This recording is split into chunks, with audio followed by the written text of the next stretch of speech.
दोस्तों नमस्कार। आज हम एक बहुत महत्वपूर्ण मुद्दे पर चर्चा करने जा रहे हैं जो सीधे तौर पर देश के लाखों पेंशनर्स और लाखों सरकारी कर्मचारियों के से जुड़ा हुआ है।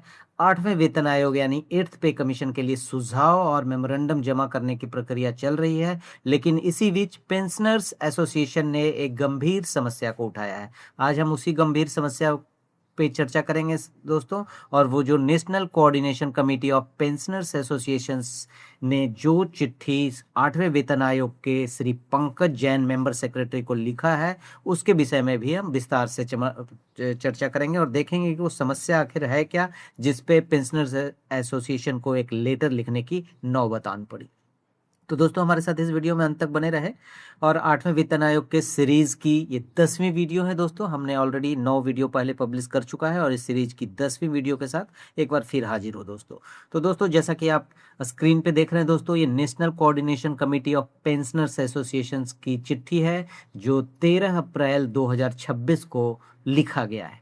और ये Shri Pankaj Jain member secretary at central pay commission को लिखा गया है और सब्जेक्ट है rectification of technical issues in the portal for eighth CPC memorandum submission. जी हाँ दोस्तों, समस्या है पेंशनर्स एसोसिएशन ने आयोग को एक पत्र लिखकर यह बताया है कि जो वर्तमान ऑनलाइन या लिखित सिस्टम दिया गया है, जिसमें सब क्वेश्चन या सब थीम्स को अलग अलग तरीके से जवाब देने की कोई स्पष्ट व्याख्या नहीं है।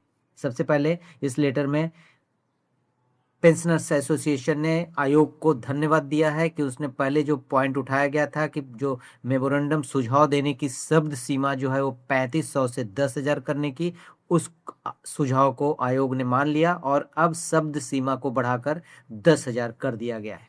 और उसी तरह 2 MB का जो अटैचमेंट था उसको भी बढ़ा के 10 MB का अटैचमेंट का साइज बढ़ा दिया गया। तो पेंशनर्स एसोसिएशन ने इसके लिए आयोग को धन्यवाद दिया है फर्स्ट पैरा में। और दूसरे पैरा में उसने पॉइंट उठाया है दोस्तों कि सब क्वेश्चन या सब थीम्स को अलग अलग तरीके से जवाब देने की कोई स्पष्ट व्यवस्था नहीं है।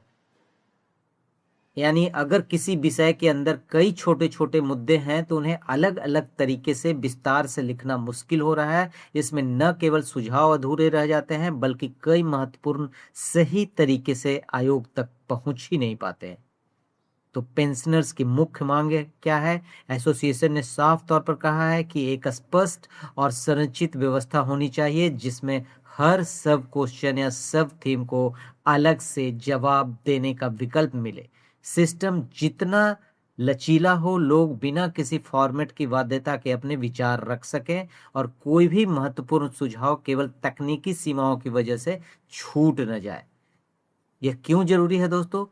आठवां वेतन आयोग सिर्फ सैलरी रिवीजन तक सीमित नहीं है बल्कि यह पेंशनर्स के जीवन स्तर, सामाजिक सुरक्षा और आर्थिक अस्थिरता से भी जुड़ा हुआ है। अगर पेंशनर्स अपने मुद्दे ठीक से रख ही नहीं पाएंगे तो फिर आयोग सही निर्णय कैसे ले पाएगा? तो ये बहुत अच्छा पॉइंट उठाया है पेंशनर्स एसोसिएशंस ने। और इसलिए सुझाव देने की प्रक्रिया को एकदम सरल बनाया जाए, स्पष्ट बनाया जाए और पूरी तरह से समावेशी हो।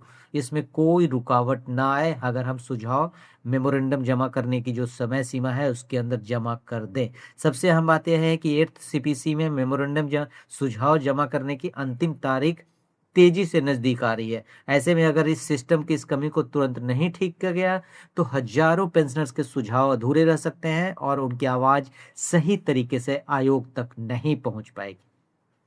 तो होना क्या चाहिए? पेंशनर्स एसोसिएशन ने इसके लिए अपील किया है कि इस समस्या को तुरंत समाधान किया जाए और एक ऐसा सिस्टम लागू किया जाए जो सभी को बराबर मौका दे और अपनी बात रखने का पूरी आजादी हो, उसमें कोई सीमा निर्धारित न हो। तो दोस्तों यह सिर्फ एक तकनीकी समस्या नहीं है बल्कि एक लोकतांत्रिक भागीदारी का सवाल है। हर पेंशनर्स की आवाज महत्वपूर्ण है और इसे सही मंच मिलना ही चाहिए। अगर आप भी इस मुद्दे से सहमत हैं तो इस वीडियो को ज्यादा से ज्यादा शेयर करें ताकि यह बात संबंधित अधिकारियों तक पहुंच सके और आपकी बात भी आयोग तक पहुंच सके और लाखों लोगों का इसमें योगदान होना चाहिए। धन्यवाद।